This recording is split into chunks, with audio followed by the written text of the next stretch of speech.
तो चलो सबसे पहले साइंटिफिकली ये समझते हैं कि एक इंट्रोवर्ट का दिमाग आखिर फंक्शन कैसे करता है। अब इसमें सबसे पहली चीज आती है which is cortical arousal. Biologically देखा जाए तो इंट्रोवर्ट्स का कॉर्टिकल अराउजल काफी ज्यादा हाई रहता है। अब आप सोचोगे वैभव भाई ये कॉर्टिकल अराउजल क्या चीज है, जरा सिंपल भाषा में समझाओ। तो चलो सिंपल भाषा में समझाता हूँ। हजारों साल पहले जब हम ह्यूमंस जंगल में रहते थे तब पूरे ग्रुप में दो टाइप के लोग थे। एक वो जो शिकार करने के लिए आगे जाते थे, रिस्क लेते थे, लाउड थे, एक्शन ओरिएंटेड थे, और दूसरे ऐसे टाइप के लोग जो अपनी ट्राइब को सेफ रखते थे, डेंजर को ऑब्जर्व करते थे, डिटेक्ट करते थे और बहुत कैलकुलेटिव और डीपली सोचते थे। यार सोचो अगर सबके सब शिकार करने निकल जाते तो ट्राइब का क्या होता, कोई बचता ही नहीं जो बाकी बच्चों और औरतों को प्रोटेक्ट कर पाए। इसलिए इवोल्यूशन ने दो तरह के लोगों को क्रिएट किया, एक्सट्रोवर्ट्स जो एक्सप्लोर करते थे और इंट्रोवर्ट्स जो प्रोटेक्ट करते थे। अब इंट्रोवर्ट्स को आप ऐसे समझ लो कि वो बेसिकली ट्राइब के बॉडीगार्ड्स थे। उनका काम था हर छोटी से छोटी मूवमेंट को ऑब्जर्व करना, हर साउंड पे अलर्ट रहना, क्योंकि उनकी एक छोटी सी गलती पूरे ट्राइब को खत्म कर सकती थी। इसीलिए हम इंट्रोवर्ट्स का brain by default high alert mode पे रहता है और यही है उस कॉम्प्लिकेटेड टर्म कॉर्टिकल अराउजल का मीनिंग। लेकिन भाई अब प्रॉब्लम क्या है, वो जंगल तो अब रहा नहीं, लेकिन तुम्हारा ब्रेन अभी भी उसी तरीके से काम करता है। जब भी आप किसी पार्टी में जाते हो आपका ब्रेन हर चीज को प्रोसेस कर रहा होता है कि कौन क्या बोल रहा है, किसका एक्सप्रेशन कैसा है, कितने लोग हैं यहाँ पे। जहाँ पे एक इंट्रोवर्ट का ब्रेन किसी भी पार्टी में एंटर करके ये कहता है कि वो पार्टी, नए लोग, नए दोस्त, फन, थोड़ा ज्यादा हो गया ना। और वहीं पे दूसरी तरफ हम इंट्रोवर्ट्स का ब्रेन ये कहता है कि भाई आवाज बहुत ज्यादा है, इतने लोग चपड़ चपड़ क्यों कर रहे हैं, इतने सारे लोग यहाँ पे क्या कर रहे हैं, भाई ये मेरी तरफ क्यों आ रहा है, ये इतनी ज्यादा बातें क्यों कर रहा है, यहाँ से निकलने की ना कोई स्ट्रैटेजी ढूंढनी पड़ेगी। अब यही हो जाए जिसकी वजह से इंट्रोवर्ट्स को क्राउडेड या फिर लाउड जगहों में थोड़ा सा डिस्कंफर्ट फील होता है। And let me tell you, it's not a weakness at all, it's your brain doing exactly what evolution designed it to do. Basically तुम्हारा दिमाग तुम्हें प्रोटेक्ट कर रहा है, बस कंटेक्स्ट चेंज हो गया है। और इसी कॉर्टिकल अराउजल की वजह से हम इंट्रोवर्ट्स काफी ज्यादा डीपली सोचते हैं। किसी के एक्सप्रेशन के बारे में हो गया, किसी के बात करने के तरीके के बारे में हो गया, या फिर पार्टी में कितने ज्यादा लोग क्या कर रहे हैं ये हो गया। और इसी इंफॉर्मेशन ओवरलोड का ये नतीजा है कि एक इंट्रोवर्ट बहुत जल्दी बर्नआउट फील करता है। अब इसमें दूसरा सबसे बड़ा फैक्टर आता है which is dopamine versus acetylcholine factor. देखो जब भी आप सोशलाइज कर रहे हो या फिर हैंग आउट कर रहे हो तो आपने ये नोटिस किया होगा कि एक्सट्रोवर्टेड लोग ना काफी ज्यादा एनर्जाइज फील करते हैं, जबकि वहीं पे हम इंट्रोवर्टेड लोग किसी भी पार्टी से निकल के बड़ा थका थका सा फील करते हैं। ऐसा क्यों होता है? इसका सिंपल आंसर है आपके ब्रेन की केमिस्ट्री में। बड़े ही सिंपल एग्जांपल से आपको समझाता हूँ। सोचो एक्सट्रोवर्ट्स और इंट्रोवर्ट्स दोनों एक कार है, लेकिन ये दोनों कार्स अलग अलग फ्यूल पे चलती है। एक्सट्रोवर्ट एक पेट्रोल कार है, इसको फ्यूल भरवाने के लिए आपको पेट्रोल पंप पे जाना पड़ता है, मतलब social gathering, parties, loud environments में। और जितना ज्यादा सोशल इंटरेक्शन होगा उतना ज्यादा आपको फ्यूल मिलेगा और उतनी ही ज्यादा आप में एनर्जी आएगी। अब ऐसा इसीलिए होता है क्योंकि एक्सट्रोवर्ट्स जो है वो डोपामिन पे चलते हैं, जो ब्रेन का रिवॉर्ड सिस्टम है। और जब भी उन्हें नए लोग मिलते हैं, नए एक्सपीरियंसेस होते हैं, उनका ब्रेन उन्हें कहता है कि वाह आज तो मजा आ गया और आने दो। और वहीं पे दूसरी तरफ इंट्रोवर्ट्स एक इलेक्ट्रिक कार है, इनको ना चार्ज करने के लिए घर पे प्लग इन करना पड़ता है, शांति में, अकेले में, अपने स्पेस में।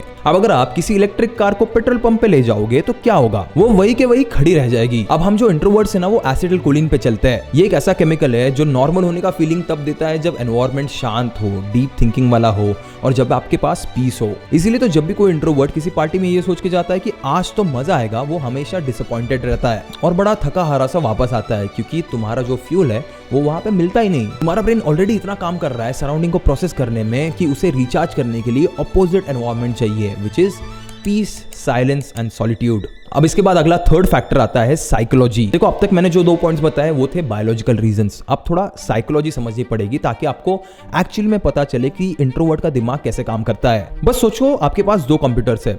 एक्सट्रोवर्ट का जो कंप्यूटर है वो बेसिक प्रोसेसर है, इनपुट आया उसके साइड में तुरंत आउटपुट आ जाता है। कोई उसे बोले कैसा है, इमीडिएटली उसका रिप्लाई आता है कि बढ़िया भाई तू बता। और वहीं पे दूसरी तरफ इंट्रोवर्ट का कंप्यूटर एक हाई एंड प्रोसेसर है, जैसे कोई गेमिंग पीसी। अगर उसे किसी ने पूछा कैसा है तो तुम्हारा ब्रेन सबसे पहले एनालाइज करेगा कि ये जेन्युइनली पूछ रहा है या बस फॉर्मेलिटी दिखा रहा है, इसको सच में बताओ कि लाइफ में क्या चल रहा है या बस ऊपर से ठीक है बोल के निकाल दूं। और अगर गलती से मैंने इसको पूरा डिटेल में बताया कि लाइफ में क्या चल रहा है तो ये बोर तो नहीं होगा, यार मैं लास्ट टाइम इसे कब मिला था, ये किस कंटेक्स्ट में पूछ रहा है। ये सारे सवाल एक इंट्रोवर्ट के दिमाग में आते हैं जब भी उसे कोई एक सिंपल सवाल पूछता है। अब जब तक एक इंट्रोवर्ट इसके ऊपर सोच रहा होता है तब तक सामने वाला ये सोच चुका होता है कि ये बंदा बड़ा वियर्ड है, ये जल्दी रिप्लाई नहीं देता। देखो सिंपल सी बात, आपका ब्रेन ना स्लो नहीं है, वो एक्चुअली में बड़े डेप्थ में सोचता है। वो हर चीज को मल्टीपल एंगल्स में प्रोसेस करता है। लेकिन प्रॉब्लम यह है कि ये दुनिया फास्ट रिस्पॉन्सेस एक्सपेक्ट करती है। पार्टीज में, मीटिंग्स में, डेट्स पे, हर जगह पे आपको क्विक रिप्लाईज की जरूरत होती है। और ऐसे ही क्विक रिप्लाईज वाले एनवायरनमेंट में आपका साइलेंस एक डिसइंटरेस्ट या फिर एटीट्यूड समझा जाता है। देखो भाई, सच बताओ तो हमें ना स्मॉल टॉक से एलर्जी है। हम सीधा डीप कन्वर्सेशंस में जाना चाहते हैं। फिलॉसफी, लाइफ, पर्पस, इमोशंस, ये सारे हमारे फेवरेट टॉपिक्स है। वो surface level how are you वाली बकवास हमसे हैंडल नहीं होती। पर इसमें प्रॉब्लम क्या है? प्रॉब्लम ये है कि स्मॉल टॉक्स एक्चुअली एक ब्रिज है जो डीप कन्वर्सेशंस तक ले जाते हैं। अब इसे ना ऐसे समझो, देखो ये विजय माल्या का घर है। भाई ने बिल्डिंग के ऊपर बंगलो बनाया है। अब ये जो स्मॉल टॉक है ना, वो इस बिल्डिंग का ग्राउंड फ्लोर है, और जो डीप कन्वर्सेशन है वो उसके ऊपर बना हुआ ये शानदार घर। अब ये जो सारे एक्सट्रोवर्ट्स है ना, वो ग्राउंड फ्लोर पे ही खुश है, वो वहीं पे नाचते रहते हैं, मजे करते हैं। और हम इंट्रोवर्ट्स सीधा ऊपर बंगलो में जाना चाहते हैं। लेकिन मेरे भाई, बिना लिफ्ट, बिना स्टेयरकेस यूज किए डायरेक्टली छत पर कैसे पहुंचोगे? जब भी तुम किसी पार्टी में जाते हो और कोई पूछता है कि कैसा है भाई, तो तुम्हारा दिमाग तुमसे ये कहता होगा कि ये क्या बकवास सा सवाल है, हट। और वहीं पे तुम डिसएंगेज हो जाते हो। लेकिन याद रखना, वही सेम स्मॉल टॉक हो सकता है अगले 5 मिनट में एक डीपर टॉपिक पे चली जाए। और हो सकता है अगर आप और थोड़ा नेविगेट करते और थोड़ा बातों को आगे बढ़ाते तो आपकी बात बन जाती। लेकिन हम इंट्रोवर्ट्स अपने ही ऑब्जर्वेशन और एनालिसिस में इतना घुस जाते कि हम भूल जाते कि सामने वाला क्या बात कर रहा है। अब इस चीज को ना सोशल हाइपर विजिलेंस कहते हैं। और इसका ये मतलब नहीं कि कोई इंट्रोवर्ट बोर हो गया है। इसका बस सिंपल सा मतलब ये होता है कि वो अपने सराउंडिंग को या फिर जिससे भी बात कर रहे हैं उन्हें प्रोसेस कर रहा है। अब इसी के साथ हमारा खुद को यानी इंट्रोवर्ट्स को समझने का पॉइंट नंबर 4 आता है, फियर ऑफ रिजेक्शन। किसी भी सोशल सेटिंग में एक इंट्रोवर्ट को सबसे ज्यादा चुभने वाली चीज होती है फियर ऑफ रिजेक्शन या फिर लो ट्रस्ट। देखो, एक पिकीनेस होती है इंट्रोवर्ट्स में, वो ना किसी को भी ऐसे ही अपना दोस्त नहीं बना लेते। और मैं ये अपने खुद के एग्जांपल से कह सकता हूँ। मैं एक इंट्रोवर्ट हूँ और मेरा अपना खुद का फ्रेंड सर्कल बहुत छोटा है। और मैंने खुद ने ये चीज नोटिस की है कि मैं अपने दोस्त चुनने में बहुत ज्यादा टाइम लगाता हूँ। लेकिन इस सब के बावजूद मैंने कुछ ऐसे hacks over the time experiment किए हैं जो एक्चुअली में मेरे नए दोस्त बनाने में बहुत हेल्प कर रहे हैं, specially after becoming a public figure, जहाँ पे बाय डिफॉल्ट मुझे लोगों से बात करनी पड़ती है। लेकिन इन हैक्स को आप लाइफ के किसी भी स्टेज में यूज कर सकते हो। इनफैक्ट आज के आज भी शुरू कर सकते हो इस वीडियो को देखने के बाद। So let's move to the section number 2 of this video, making friends as an introvert. अब ध्यान से कान खोल के इस चीज को सुनना। You don't have to change overnight. एक ही रात में बदलने की कोई जरूरत नहीं है। इनफैक्ट मैं तो कहता हूं बदलने की भी जरूरत नहीं है, क्योंकि हम इंट्रोवर्ट्स की जो क्वालिटीज सुनने में, एक्सपीरियंस करने में थोड़ी सी बोरिंग सी लगती है ना, वही सेम क्वालिटीज हमारे बहुत काम आती है। और ये जो हैक्स मैं अभी आपको बताने वाला हूं ना, वो कहीं ना कहीं पे हमारी इन्हीं क्वालिटीज से रिलेटेड है। तो शुरुआत करते हैं हैक नंबर 1 से, which is use your listening skills as a super power. देखो, introverts by default are great listeners and extroverts को यही तो पसंद होता है कि कोई उन्हें सुन रहा है। तो भाई अपनी इसी पावर को अपना एडवांटेज बना लो। सुनो और मौका मिलते ही कन्वर्सेशन में इंटरेस्टेड दिखो। लेकिन इसे करना कैसे, इसका एक तरीका है। देखो, किसी भी कन्वर्सेशन में ना आपको ये सोचने की जरूरत नहीं है कि मैं क्या बोलूं, बस सुन के आपको थोड़ी सी क्यूरियोसिटी दिखानी है। सिंपली ये 2 सवाल पूछने हैं। क्या बात कर रहा है भाई, ये तूने कैसे किया, या फिर ये कैसे हुआ। ये जो लाइन मैंने अभी बोली उसे रट लो, क्योंकि ये एक बहुत ही स्ट्रॉन्ग स्टार्ट हो सकता है to get into a deep conversation. अब जैसे ही आप ये सवाल पूछोगे, आपको सामने वाले से मिलेंगे और भी स्टोरीज, और वो अपनी बात को और भी एंथुसियाज्म के साथ कंटिन्यू करेगा। और फिर उसकी बातें सुन के आपके दिमाग में और भी सवाल आएंगे। And before you know it, ऐसे ही टू एंड फ्रो करते करते you are already using your listening skills to make new friends. देखो, लोगों को अपने बारे में बात करना ना बहुत पसंद होता है, और आप तो बाय डिफॉल्ट सुनने में एक्सपर्ट हो, तो ये चीज जरूर ट्राई करना। लेकिन शुरू में ये ट्राई करने के लिए एक सेफ स्पेस की जरूरत होगी आपको। अब ये सेफ स्पेस आखिर होती क्या चीज है, इसे ही समझते हैं हमारे हैक नंबर 2 पे, which is find your safe space. अब ये सेफ स्पेस वाले कंसेप्ट को मैं आपको समझाता हूँ क्रिकेट के एक एग्जांपल से। क्या कभी आपने सोचा है कि क्रिकेट में होम ग्राउंड यानी इंडिया में मैच खेलने का हमें फायदा क्यों होता है? देखो, जब इंडिया ऑस्ट्रेलिया में खेलती है तो पिच अलग होती है, क्राउड अलग होता है, टाइम जोन अलग होता है, प्लेयर को एडजस्ट करने में थोड़ा टाइम लगता है और एनर्जी भी लगती है। लेकिन जब वही मैच इंडिया में हो रही है तो प्लेयर्स काफी ज्यादा रिलैक्स्ड होते हैं, पिच की हर क्रैक उन्हें पता है, क्राउड अपना है, पूरा का पूरा कंफर्ट जोन है भाई, और ऑटोमेटिकली उनकी परफॉर्मेंस बेटर हो जाती है और जीतने के चांसेस भी काफी ज्यादा बढ़ जाते हैं। इंट्रोवर्ट्स के लिए ना सोशलाइजिंग भी एग्जैक्टली ऐसा ही है। जब भी तुम किसी नई जगह जाते हो तो आपका ब्रेन पहले ही 50% एनर्जी एनवायरनमेंट प्रोसेस करने में लगा देता है कि वॉशरूम कहाँ पे है, कहाँ पे बैठूं, कहाँ पे नहीं, ये जो वेटर है ये मेरी तरफ देख नहीं रहे, इनको मैं कैसे बुलाऊं। और जो आपकी बची हुई 50% एनर्जी है उसमें आप कन्वर्सेशन भी करो, इंटरेस्टिंग भी लगो और दोस्त भी बनाओ।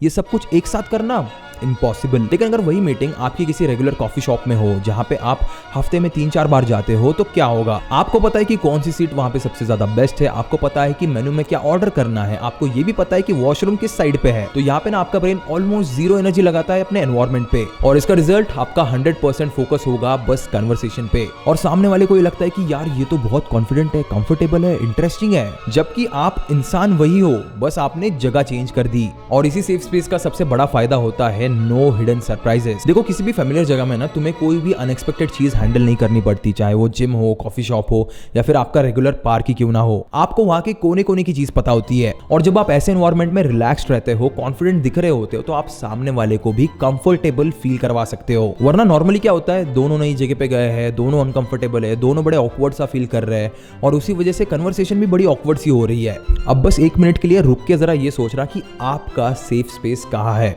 दिमाग में कोई ना कोई जगह आएगी, उसे नोट करके रखना, और अगली बार किसी को भी मिलने जाना हो तो उसे वही बुलाना। इसके बाद आता है हमारा hack number 3, manage your social battery. अब सारे इंट्रोवर्ट्स ना कान खोल के सुनो, आप ना अपनी सोशल एनर्जी को एक फोन की बैटरी की तरह मानो। अब अगर सुबह उठ के आप अपने फोन को चार्ज ही नहीं करोगे तो वो पूरा दिन आपका साथ कैसे देगा? ऐसे ही एज एन इंट्रोवर्ट आपको भी थोड़ी सी प्लानिंग लगेगी, बट इट विल एंश्योर कि आप सोशलाइज करने में पीछे ना रह जाओ। देखो अगर रात को कोई भी पार्टी है या फिर आपको रात को दोस्तों को मिलने जाना है तो सुबह या फिर दोपहर को थोड़ा सा रेस्ट कर लो। बस ये जो थोड़ी सी आपको शांति मिलेगी ना, that will make you feel more ready to talk later. लेकिन अगर आपको इतना भी काफी ना लगे तो अपने लिए ना एक टाइम लिमिट सेट कर दो कि मैं पार्टी में बस 1 ही घंटा रुकूंगा, उससे ज्यादा नहीं रुकूंगा। बेसिकली ये टाइम लिमिट सेट करने से आपके दिमाग को एक रूटीन मिल जाएगा। और अगर मान लो फिर भी आपका ब्रेन काम करना बंद कर दे या फिर आपको थकावट फील करना शुरू हो जाए तो छोड़ दो, वेट मत करो, वहां से निकलो। फिर चाहे आप कुछ भी बहाना मार के वहां से निकलो, लेकिन निकलना जरूर, क्योंकि पूरा ड्रेन होने का ये डिसएडवांटेज होता है कि सारे कन्वर्सेशंस आपको बस दिन के एंड में एग्जॉशन की ही याद दिलाएंगे। तो बेसिकली आप जिस भी पार्टी में गए थे या फिर जिन भी दोस्तों को मिलने गए थे, उनके साथ आपकी कोई अच्छी मेमोरीज ब्रेन एसोसिएट कर ही नहीं पाएगा। इसीलिए लीव वेल बिफोर दैट, ताकि आपको एक पॉजिटिव एक्सपीरियंस मिल जाए। पर अगर मान लो वहां से निकलना पॉसिबल नहीं है, कोई खास दोस्त है या फिर पार्टी छोड़ के नहीं जा सकते, या फिर लोगों के सामने आपको वहां पर रुक के एक अच्छा इंप्रेशन या फिर नेटवर्क बढ़ाना है, तो आपको लगेगा एक anchor friend, which is our hack number 4, find your anchor friend. अब एंकर फ्रेंड को ऐसा समझ लो कि ये आपका कोई ऐसा दोस्त है जो हमेशा आपके साथ पार्टी में घूम सकता है, और अगर आप थोड़ा सा चुप भी हो जाओ तो ये दोस्त आगे आपकी कन्वर्सेशन कंटिन्यू कर पाए और फिर आप उन दोनों की कन्वर्सेशन सुन के वापस बात कर पाओ। इसके ऊपर एक जापानी स्टडी हुई थी। 2 स्टूडेंट्स पिक किए गए थे, स्टूडेंट ए जो थोड़ा शाय था और स्टूडेंट बी जो थोड़ा सा नॉन शाय या फिर एक्सट्रोवर्ट था। अब इन दोनों को एक साथ एक सोशल गैदरिंग में भेजा गया, और आप यकीन नहीं करोगे, उस इवेंट के एंड में उस शाय स्टूडेंट के पास नॉन शाय दोस्त जितने ही दोस्त बन गए थे। इसीलिए ये एंकर फ्रेंड वाला कंसेप्ट इतना ज्यादा जरूरी है। ये जो एंकर फ्रेंड है ना, वो आपको आपके फ्रेंड लिस्ट में ही मिल जाएगा। एक बार बस 2 मिनट सोच के देखना, हर फ्रेंड सर्कल में एक एंकर फ्रेंड होता ही है। अब ये तो सारे थे हैक्स। अब मैं आपको कुछ क्विक कॉन्फिडेंस बूस्टिंग ट्रिक्स बताता हूं, जिसमें ट्रिक नंबर 1 है यूज योर ऑब्जर्वेशन स्किल्स। हम इंट्रोवर्ट्स की ना ऑब्जर्वेशन स्किल्स ही हमारी सबसे बड़ी स्ट्रेंथ होती है, क्योंकि जो भी सारी छोटी डिटेल्स एक्सट्रोवर्ट्स देख नहीं पाते क्योंकि वो बस बात करने में बिजी होती है, वो आपको नजर आ जाती है। बेसिकली किसी से बात किए बिना ही आपको ये पता चल जाता है कि आपको किसके साथ दोस्ती करनी चाहिए, किसके साथ आप कंफर्टेबल हो सकते हो, और यही आपकी छोटी डिटेल्स या फिर ऑब्जर्वेशन बता के आप अपने नए दोस्त को भी और ज्यादा वैल्यूएबल फील करवा सकते हो। ऑफ कोर्स डेट्स पे ये बहुत काम आता है, लेकिन फिलहाल बढ़ते हैं पॉइंट नंबर 2 पे, which is set a routine for meetups. अपने दोस्तों को मिलने का ना एक छोटा सा रूटीन बना लो, जैसे हर मंडे में मैं जिम में इससे मिलता हूँ, हर ट्यूसडे में कॉफी शॉप पे मैं इससे मिलूंगा। इससे ना आपके दिमाग पे थोड़ा कम स्ट्रेस पड़ता है, क्योंकि आप ऑलरेडी उस मीटिंग में उस इंसान को एक्सपेक्ट कर रहे हो and you prepare yourself thoroughly. अब उसके बाद ट्रिक नंबर 3 है always start with a smile. अब अगर आपको किसी को भी अपनी तरफ और खींचना है तो just begin with a smile. इतना इजी सा गेस्चर है, but it goes a long way in making the other person trust you, और आप और भी ज्यादा अप्रोचेबल लगते हो, और जो आगे की कन्वर्सेशन है ना, वो ऑटोमेटिकली फ्लो होना शुरू कर देती है। मेरे इन सारे ट्राइड एंड टेस्टेड टिप्स को अगर आप यूज करते हो तो आप डे 1 से ही इफेक्ट देखना शुरू कर दोगे। ज्यादा कुछ नहीं, बस एक इंट्रोवर्ट दूसरे इंट्रोवर्ट को बता रहा था कि दुनिया में सर्वाइव कैसे करना है। मेरी बस कोशिश इतनी थी कि आपको जो भी डिसएडवांटेजेस लगते हैं एज एन इंट्रोवर्ट, मैं आपको बस ये समझा पाऊं कि उल्टा वो आपकी सबसे बड़ी स्ट्रेंथ है। और अगर ये करने में मैंने आपकी थोड़ी सी भी हेल्प की हो तो ये वीडियो उन लोगों तक जरूर पहुंचाना जो इंट्रोवर्ट है, जो दोस्त बनाने से डरते हैं। बाकी मैं मिलूंगा आपको अगली वीडियो में ऐसे ही और एक इंटरेस्टिंग और वैल्यूएबल टॉपिक के साथ। तब तक के लिए keep hustling, keep learning and as always keep inspiring.